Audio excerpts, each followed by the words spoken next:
So ito na mga kababayan, ang pinakamainit na balita na ating nasagap ngayong araw mga kapatid. Hmm.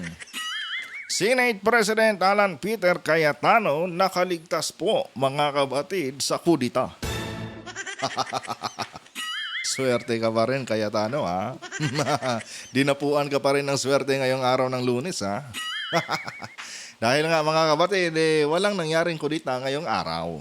Ito lang mga kababayan sa hula ko dito mga kapatid. Ito personal ko lamang ito na analysis Maaaring hindi nagkasundo mga kababayan itong sinasabing 5 senador at si Senator Tito Soto kung kaya't walang nangyaring kudita ngayong araw. Paano ba naman kasi mga kapatid, napakabigat po ng hinihinging kapalit nitong nitong 5 senador para sila ay lumipat po sa minority block. According kasi doon kay Attorney Jesus Palsis mga kababayan, ito nga daw 5 senador willing lumipat sa minority block basta mga kababayan, wag daw diinan itong kanilang mga kasong kinakaharap ngayon na related mga kapatid sa issue ng flood control dyan sa DPWH.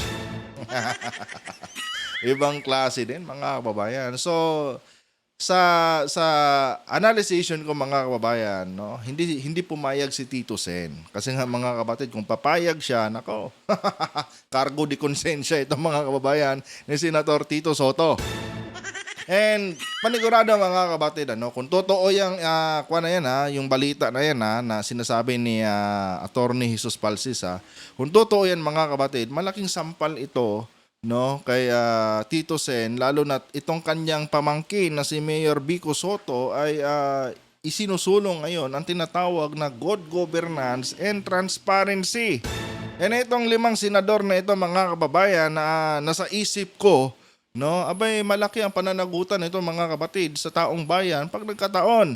Ngayon, kung papayag si Tito Sen mga kababayan sa kanilang tawag dito, hinihinging kapalit para sila ay makalipat sa minority block, baka usigin siya mga kababayan ng kanyang pamangkin. Akala ko ba Tito, iisa tayo ng ipinaglalaban. Bakit pumayag ka? Kaya mga kababayan, minabuti na lang siguro ni Tito Sen na tawag dito na manatili sila sa minority block kaysa naman sa pagbigyan niya itong kahilingan itong 5 hinayupak na senador. Sa video ito mga kababayan, pag-usapan din natin ngayon mga kapatid, itong posibleng gawin ni Sara Duterte kung sakali mang matuloy itong or magsimula na itong kanyang impeachment trial. Ito mga kapatid, itong analysis ko sa posibleng gawin ni Sara Duterte ay napakalapit po nito mga kababayan sa katotohanan.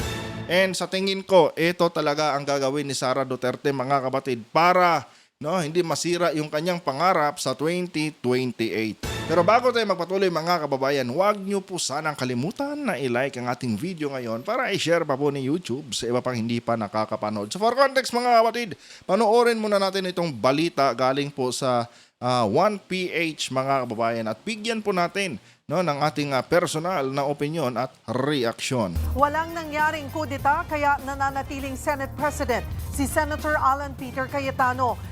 Huwag ka pa rin bakampante Cayetano. Kung si Senator Tito Soto nga nasibak pa.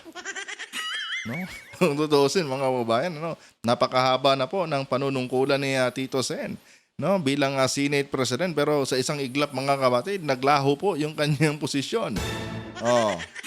Ikaw Cayetano, huwag kang pakampante, lalo na talagang tawag nito, disaster yung dala mo sa Senado nitong nakaraang araw. Biruin nyo mga kapatid, wala pang 1 linggo si Cayetano sa pagiging Senate President, pero mga kababayan, tumatak na kaagad sa history ng Senado itong mga katarantaduhan na pinaggagawa ni Alan Peter Cayetano. Gaya nga ng sabi ko sa inyo mga kapatid, first time in the history ng Senado at ng bansang Pilipinas na kung saan mga kapatid ang ating pong Senado ay ginawang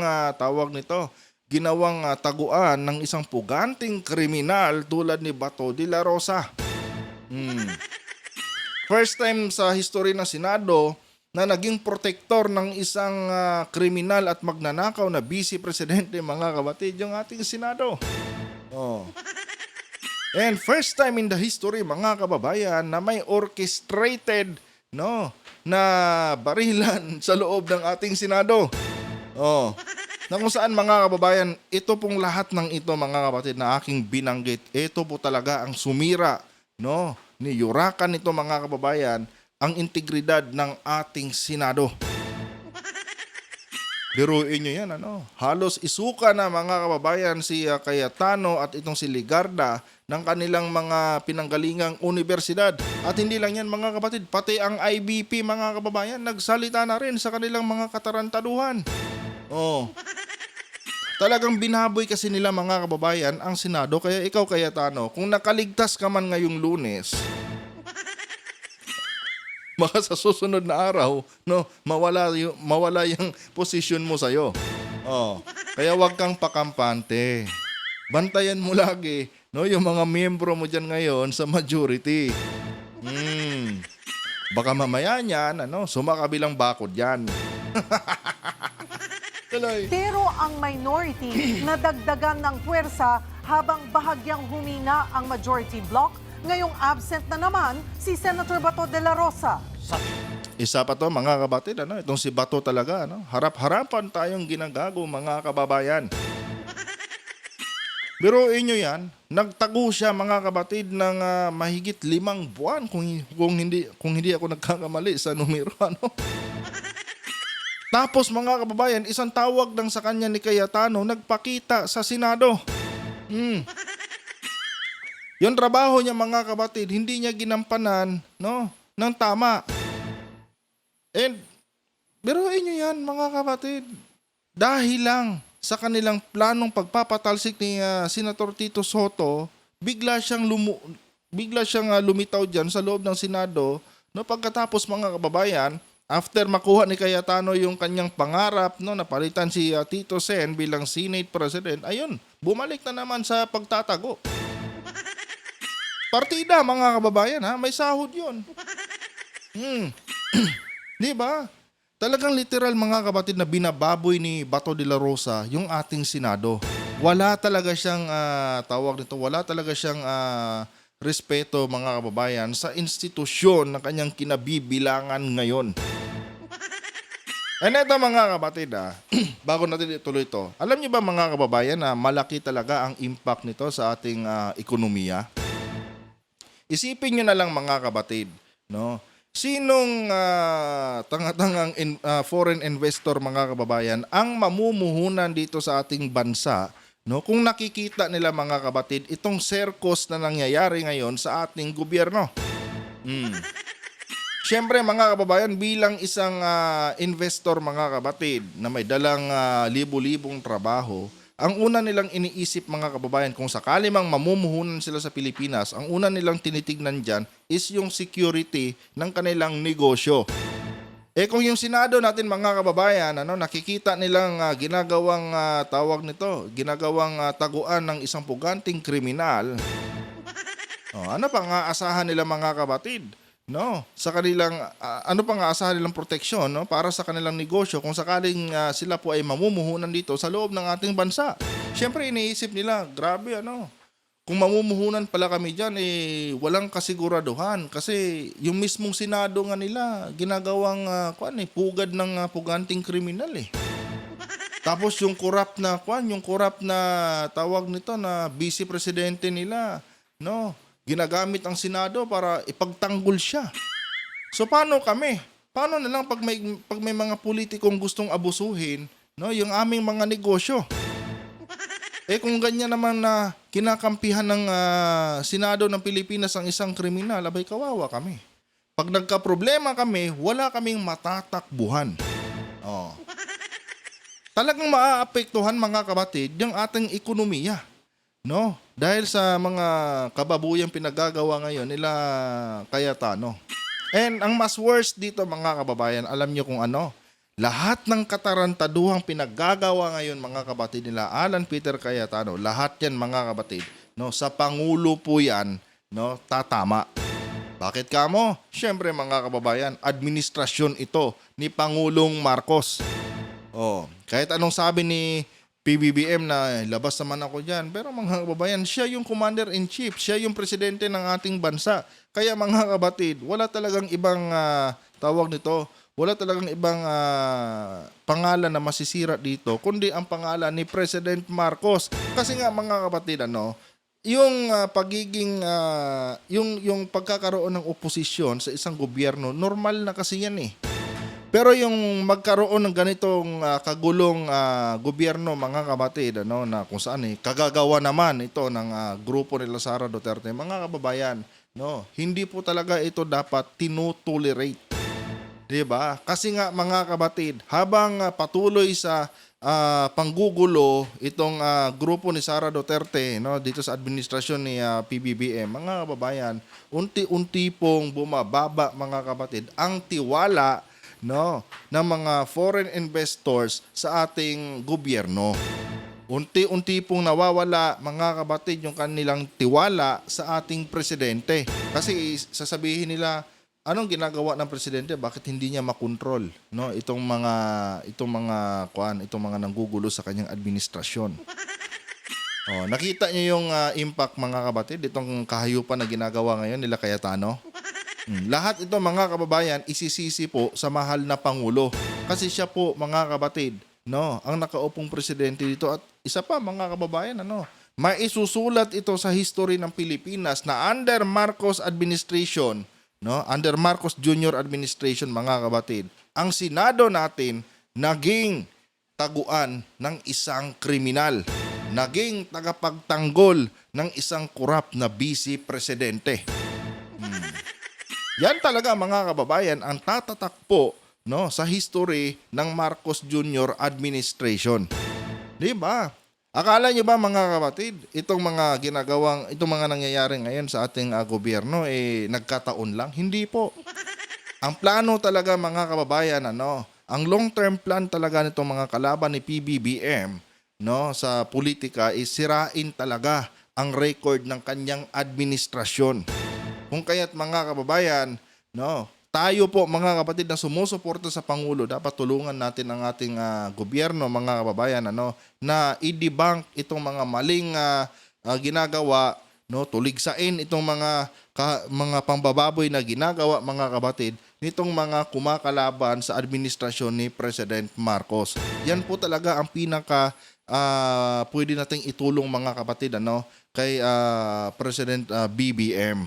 Alam niyo mga kapatid, sabihin man natin hindi tayo kasali diyan sa ginagawa sa mga panggugulo na ginagawa nitong nitong mga kampo ni Sara Duterte. Pero mga kababayan, tayo din mga kapatid ang maaapektuhan nito dahil mga kababayan, pagka bumagsak ang ating gobyerno, bumagsak yung ating ekonomiya, tayo ding lahat mga kapatid ang magsasuffer kasi niyan. O tingnan niyo na lang sa issue ng langis mga kababayan. Nagkaroon ng giyera, diyan po sa tawag ito sa Iran, And tingnan niyo ang naging resulta mga kapatid. Noong kumonte ang supply dahil nga yung Iran major supplier natin yun pagdating sa langis. Anong nangyari mga kababayan? Nadamay tayo. So ibig sabihin mga kapatid, lahat ng nangyayari ngayon sa ating gobyerno, yan lahat mga kababayan, ang epekto niyan mararamdaman po natin mga kapatid whether we like it or not. Pag bumagsak yung ekonomiya natin, tataas ang inflation. Ngayon pa nga lang mga kababayan, mataas na inflation natin How much more pa mga kapatid? Kung dumating tayo sa punto na yung tipong papunta na tayo sa civil war, anong mangyayari sa ating bansa niyan? Yung araw na kung saan mga kababayan dapat normal yung pamumuhay natin, magiging magiging komplikado na. Dahil gulo dito, gulo doon. 'Di ba? Yan po talaga mga kababayan ang dapat nating ingatan, At dapat nating dapat nating tulungan ang ating gobyerno, ang ating presidente. Dapat natin siyang tulungan mga kapatid.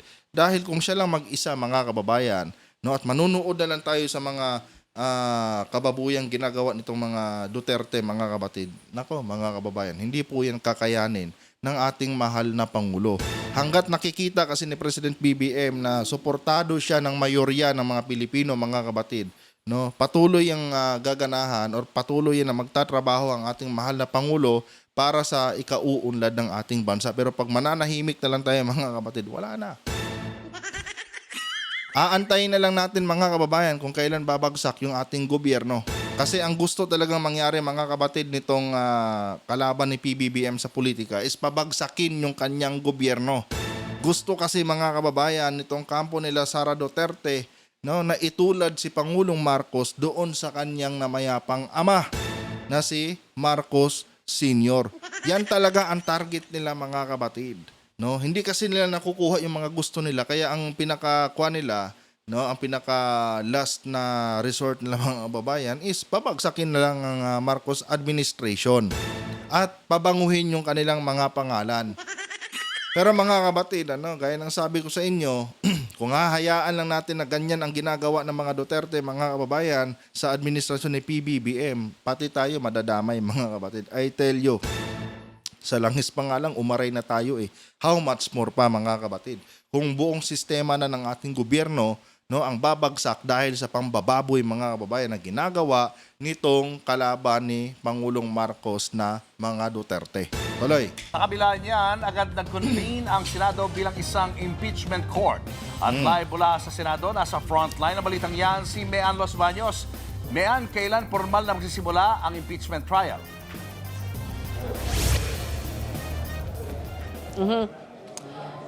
Julius, bago ko sagutin yan kung kailan yung schedule ng mismong impeachment trial, ay sasabihin ko muna sa inyo yung latest na nangyari dito. Gaya ng sinabi ninyo, sa gitna ng matinding ugong ng kudeta at posibleng pagpapalit ng liderato dito sa Senado na nanatili sa posisyon. Si Senate President Alan Peter Cayetano, habang ngayong hapon formal nang nag-convene ang Senado bilang isang impeachment court. Hudyat yan na simula na ang proseso ng paglilitis kay Vice President Sara Duterte kaugnay sa impeachment case na isinampa laban sa kanya. Alam niyo, mga kapatid, no? Duda ako dito sa galawan ngayon ng kampo ni Sara Duterte. Wala ba kayong napapansin, mga kababayan? Wala ba kayong napapansing pagkakaiba nitong impeachment ngayon ni Sara kumpara doon sa impeachment niya last year? Last year, mga kapatid, talagang double time sila natablahin yung impeachment laban kay Vice President Sara Duterte. Pero this time, mga kababayan, no, parang pa-easy-easy lang. Ewan ko lang kung ako lang ang nakakaramdam nito.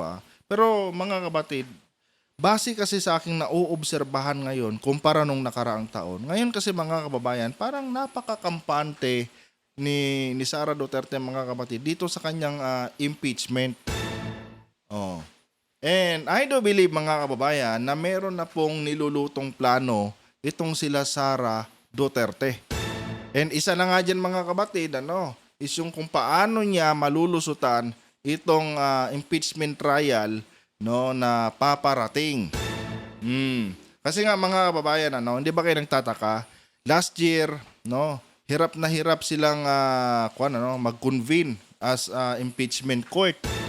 'Di ba? And nung nag-convene sila, mga kababayan, ang sunod na hakbang na ginawa nila is tinabla, mga kapatid, ang impeachment. No, nag-file sila ng petition doon sa Supreme Court, 'di ba? And unfortunately, mga kababayan, yung Supreme Court ay pumabor, mga kapatid, dito kila Cayetano noon. Pero this time, mga kababayan, si Cayetano pa mismo, no, ang namuno sa pag-convene ng Senado bilang impeachment court, no, sa trial na gaganapin ni against Vice President Sara Duterte. So diyan pa lang, no, meron na pong problema, mga kapatid, or meron na pong kakaiba at alam niyo 'yon, kahina-hinala, mga kababayan, sa galawan, no, nitong grupo ni Sara Duterte ngayon. And yun na nga, mga kapatid. Meron kasi akong naisip, no, na isang bagay na pwedeng gawin ni Vice President Sara Duterte no, para matuloy pa rin itong kanyang pagtakbo sa 2028 nang hindi po siya nakukonvict, no, sa impeachment trial. Ito mga kababayan, kung titignan natin mabuti mga kapatid, si Pangulong Marcos po ay may kung tama yung pagkaka-cite ko sa exact na remaining months ni PBBM, no, meron na lang pong around 24 months, no, na natitira si Pangulong Marcos bilang presidente ng ating bansa. So, napakaikli na lang mga kababayan, no? Next year mga kapatid, 2027 na tayo, and 2027 mga kababayan, simula na po, no? Next year simula na ng campaign para sa 2028. 'Di ba? So ngayon mga kapatid, ang naiisip ko po dito, no?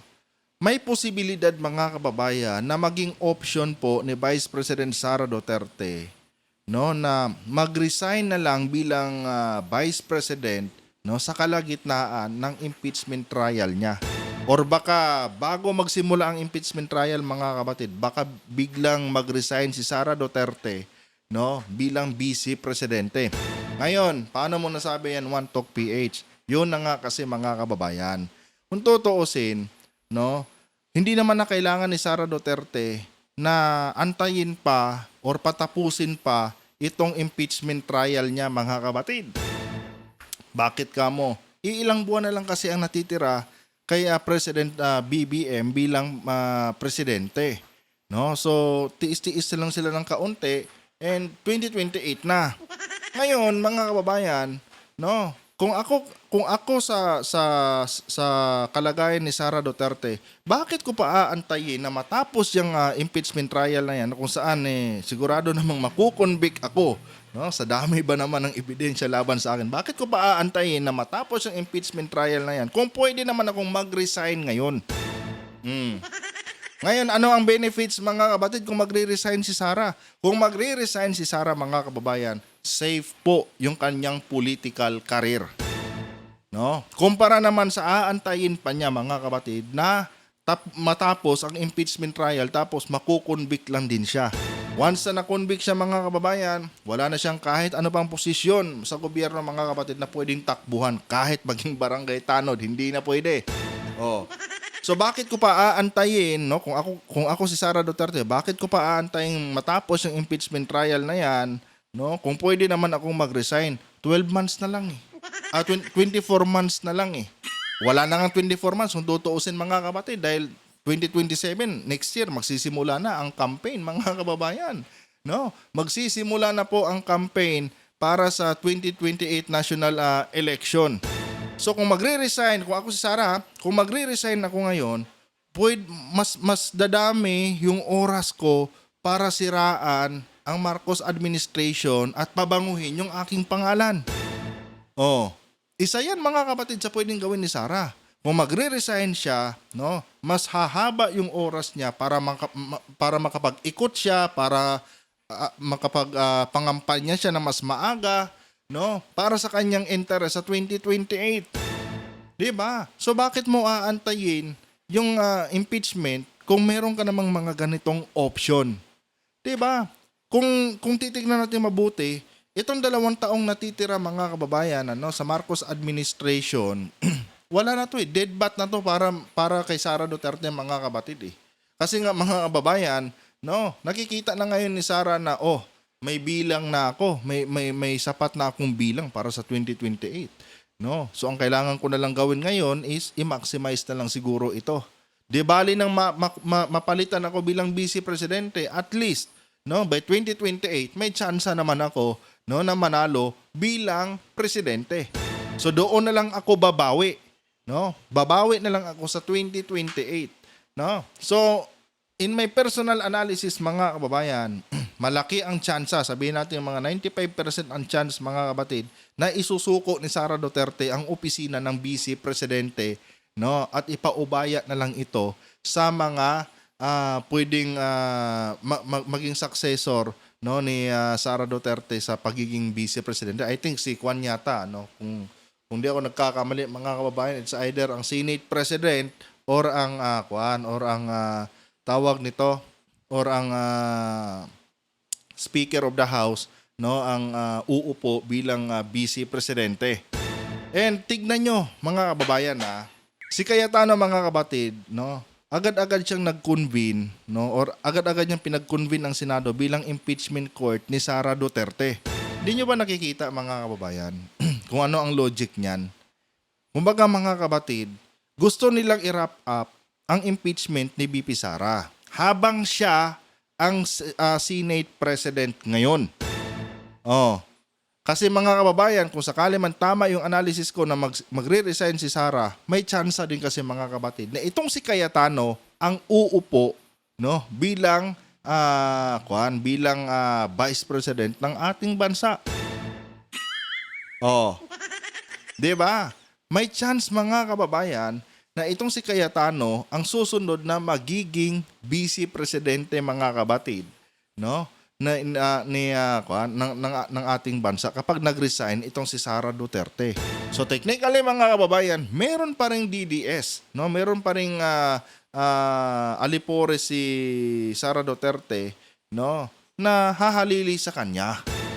That's why, mga kabatid, kung titingnan natin yung mga opinion or mga interview ni Cayetano nung mga nakaraang araw, talagang positive na positive siya, no, sa pag-convene, no, ng Senate as an impeachment court. 'Di ba? No, in-interview siya ni Corina, no, ano ang pagkakaintindi mo sa sinasabing forthwith, agad-agad, 'di ba? 'Yun. Kasi, mga kababayan, baka nga nakaplano na, mga kabatid, no, nakaplano na lahat. That's why sinikap talaga nila na maagaw ang posisyon ni Senate President Tito Soto. Nang sa ganun, mga kababayan, no, sila ang magdodominate ng impeachment, and pagpasok ng impeachment, boom, resign si Sara. Ngayon, bakante ang opisina ng Vice Presidente. Oh, depende na kay PBBM ngayon, no? Kung ewan ko lang, hindi ako sure kung ang presidente ba ang pipili o tawag dito mandatory, no, na Senate President ang uupo kaagad na Vice Presidente. Hindi ko sure diyan, mga kababayan, Pero sa tingin ko kasi, basis doon sa mga narinig ko, no, tulad ng panahon ni ERAP, mga kabatid, no, kung hindi ko nagkakamali, Senate President, mga kababayan, yung naging Vice Presidente noon ni Gloria Macapagal Arroyo. Nung ma-impeach kasi si ERAP, mga kabatid, no, noong administrasyon niya, ang sumalot sa posisyon niya tawag dito si Gloria Arroyo, no? Tapos si Gloria Arroyo from Vice President, 'di ba, naging presidente siya. Ang sumunod, mga kababayan, hindi ako nagkakamali, ang naging vice presidente niya that time is ang Senate President. So ngayon, mga kabatid, posible din yang mangyari, no, sa administrasyon ni PBBM na kapag nag-resign si Sara, no, automatic, mga kabatid, yung sitting na Senate President ngayon ang hahalili sa kanyang opisina. Diba? Kaya sabi ko, parang may posibilidad na ganun nga, no, ang gagawin ni Sara Duterte. Kasi si Cayetano, tuta pa rin naman niya to eh. Tao pa rin naman nila si Cayetano. So, kung magre-resign siya, no, magkakaroon siya ng napakaraming oras para siraan, no, ang administrasyong Marcos. In the same time, no, mamamaximize pa niya, no, itong kanyang ginagawang pangangampanya ngayon. 'Di ba? And isa pa, no, yung opisina niya, ang humalili sa kanya, kasama lang din nila. Diba, mga kababayan? Ewan ko lang kung agree kayo sa sinasabi ko dito, pero ito kasi, mga kabatid, ang pinaka-option ngayon na pwedeng gawin ni Sara Duterte para, mga kababayan, no, makatakbo siya sa 2028. No? Bakit pa niya aantayin ng impeachment kung meron naman siyang option na ganito? Na kung saan yung opisina niya, kung iiwan niya yan, tao pa rin nila yung uupo. Diba, mga kabatid, tuloy?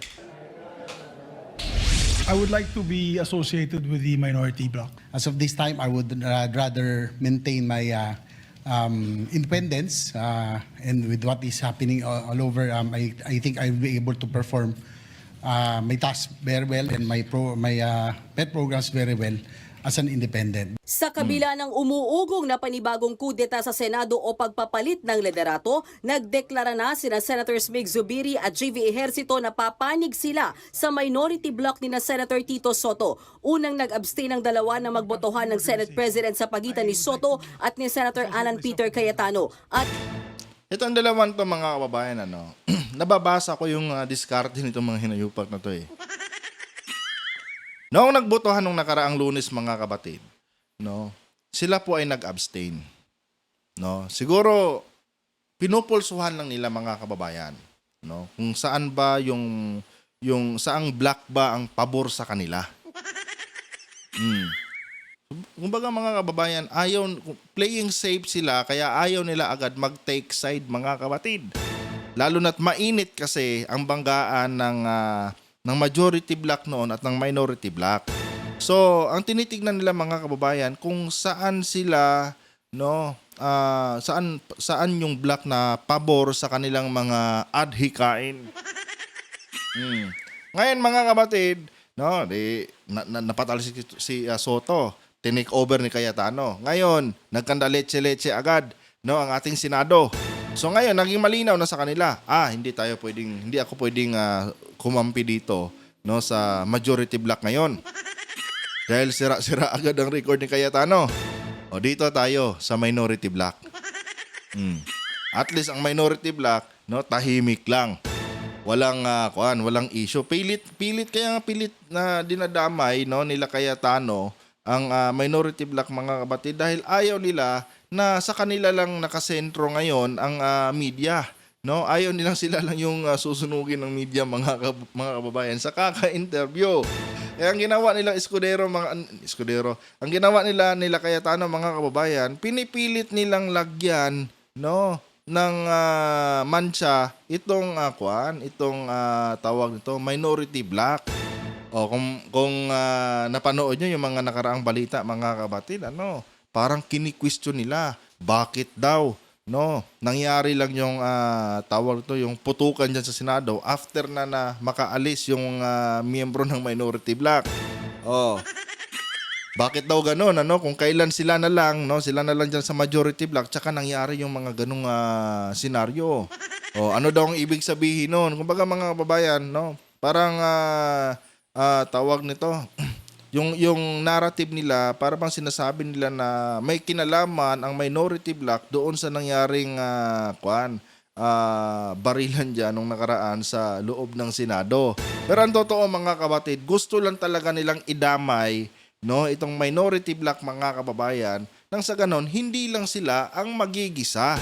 Kasi nga napaka-obvious kasi napaka-obvious na orchestrated mga kapatid yung nangyaring tawag ito putukan dyan sa Senado noong nakaraang Miyerkules. Kasi nga sila sila lang talaga. Majority block lang talaga ang naiwan sa loob ng Senado nung mangyari yon. And nung time nga mga kababayan, di ba na nangyari yon, automatic ang taong bayan ang hinala agad nila ipalabas lang talaga yon. Which is totoo naman, palabas lang talaga nila yon para patakasin si Bato. Hindi coincidence yun mga kapatid, Hindi po coincidence yun. Kasi nga nung time na nagkaroon ng putukan diyan sa Senado mga kababayan, automatic sumibat na kaagad si Bato de la Rosa. Kumbaga mga kababayan siguro diversionary tactics lang nila yon para hindi mabantayan si Bato. Diruin nyo yan. Di ba mga kapatid? Hindi nila napansin na doon pala sa itim na ban na lumabas galing sa Senate, yun na pala, si Bato na pala yun. Masyadong hinipe nila mga kababayan yung nangyaring putukan. Yung pala mga kapatid, meron na palang milagrong ginagawa sila Bato at si Padilla. Kaya ito sila Zubiri ngayon, nakita na nila, dito tayo. Sa minority tayo magti-take side. Kasi masyadong maraming controversial na kinabibilangan ngayon, or kinakaharap ngayon itong majority. Kung dito tayo, madadamay tayo. Dito tayo sa kabila. Di ba? Marunong din mga kababayan. No, talagang nag-playing safe muna sila, no? Talagang inanticipate muna nila yung mga bagay-bagay bago sila nagdesisyon. Noong nagkandaletse-letse na ang majority black, mga kapatid, eto na. Lumipat na kaagad sila, mga kababayan, no, sa minority, no? Talagang iniwan na nila yung kanilang interest sa majority black. Talaga naman. Ayon kay Zubiri, ayaw niyang maakusahan ng pagiging fence-sitting o neutral. Binatikos nga ako nila, sabi nila na ako'y nag-fence sitting at nag-abstain. Nag-abstain lang ako para have a free hand to vote on which issue that I think is important for the Filipino people. But when it comes to the organization, Hindi. No, inaantay nyo lang talaga. Kumbaga, pinupulsuhan nyo lang talaga, no, ang minority at majority. Sino kaya dito? Sino kaya dito ang may kakaharaping problema? Sino kaya dito ang may kakaharaping kontrobersya? Di ba? Kumbaga, naging observant lang kayo. Ngayong malinaw na sa mga mata nyo kung sino yung pwede nyong piliin. Ayun na. Dami mo pang ebas eh. Diba? Dami mo pang ebas eh. Napaka-obvious naman talaga ng discarding. I would like to associate myself with the minority. Si Senator JV naman nagpasalamat na inalok siyang maging majority leader ni Cayetano, pero gusto raw niya maging independent at mapabilang na rin sa minorya. Ayaw mo lang madamay sa issue ng kapatid mo eh. Ito, mga kapatid, kung hindi lang nangyari yung mga nangyari nung nakaraang linggo, maniwala ka dyan. No? Talagang susuportahan ito ang majority, mga kababayan. Kanya nga lang, sumabit na naman si Kuya Jinggoy niya eh. Itago daw yung CCTV. Ayun, mga kapatid, ayaw ni JB Ejercito na magdamay-damay sila dyan sa majority. Kaya siya ngayon, mas pinili niya, no, ang maging part na lang ng minority block. Mga galawan talaga ng mga trap. Napaka-obvious, no? Buwelta dyan ni Cayetano. I also understand. I also recognize that you will say that you will be our number 14, but until the time that we vote, any member, we have to respect their decision and always ascribe good faith. So we will continue to be good friends. Gayunman, Isa pa, mga kapatid, may mga balita din ako nabasa kanina na parang magkakaroon daw ng tawag dito, magkakaroon daw ng kudita dyan sa Senado, tapos ano yun, si Escudero daw uli. Diba? And kung titingnan natin mabuti, mga kababayan, parang pwede ring maging option to ng kasalukuyang majority. No? Na kung saan ibakante uli yung lahat ng posisyon niya sa Senado, tapos palitan na lang, no, ni Escudero itong si Cayetano. Pero the same members pa rin, mga kapatid. Pwede din 'yon, no? Para lang mabawas-bawasan yung mga kontrobersya na kinakaharap ni Cayetano ngayon.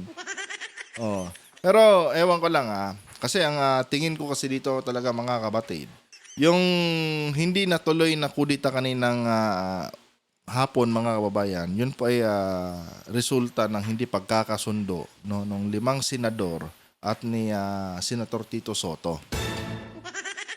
Yun po ang nakikita kong dahilan, mga kabatid, kung bakit walang nangyaring kudita ngayong araw, dahil masyado kasi talagang mabigat yung kanilang kahilingan. And isa na nga dyan si Escudero. No? Ito, mga kababayan, hindi ko sinasabing legit to pero yung 5 senador na binabanggit, mga kapatid, ni Attorney Jesus Palsis, ang hinala ko dito, ito po ay sila Escudero, no, si Villanueva, si Estrada, at itong magkapatid na Villar. Kasi, mga kababayan, magsimula kay Escudero hanggang kay Villar, no, lahat yan sila, mga kapatid, no, ay may sabit po sa issue ng corruption sa DPWH. At sa pagkakaalam ko, silang apat maliban kay Camille. No, siyempre si Camille, mga kababayan, kung saan yung kuya niya, doon din siya. Kaya naging 5, no, yung sinasabi ni Attorney Jesus Palsis kanina na nagbabalak lumipat sa minority. Pero 4 lang talaga sa kanila, mga kababayan, no, ang may kinakaharap na kaso ngayon, ano, sa issue ng corruption diyan sa DPWH. Ayun, mga kabatid, no, yung condition nila na hinihingi kay Tito Sen, medyo mabigat yon. Kasi nga, mga kababayan, no, pagka pinayagan ni Tito Sen yon, talagang si Senator Tito Soto ang tawag nito, ang sisisihin or uusigin ng taong bayan. At hindi lang yan, no, apektado din dito, mga kapatid, itong kanyang pamangkin na si Mayor Vico Soto. Kasi nga, itong si Mayor Vico Soto, pinaglalaban ang tinatawag na good governance and transparency. Tapos itong kanyang uncle, no, pumayag sa pabor nitong 5 senador. Sobrang pangit nun, mga kababayan.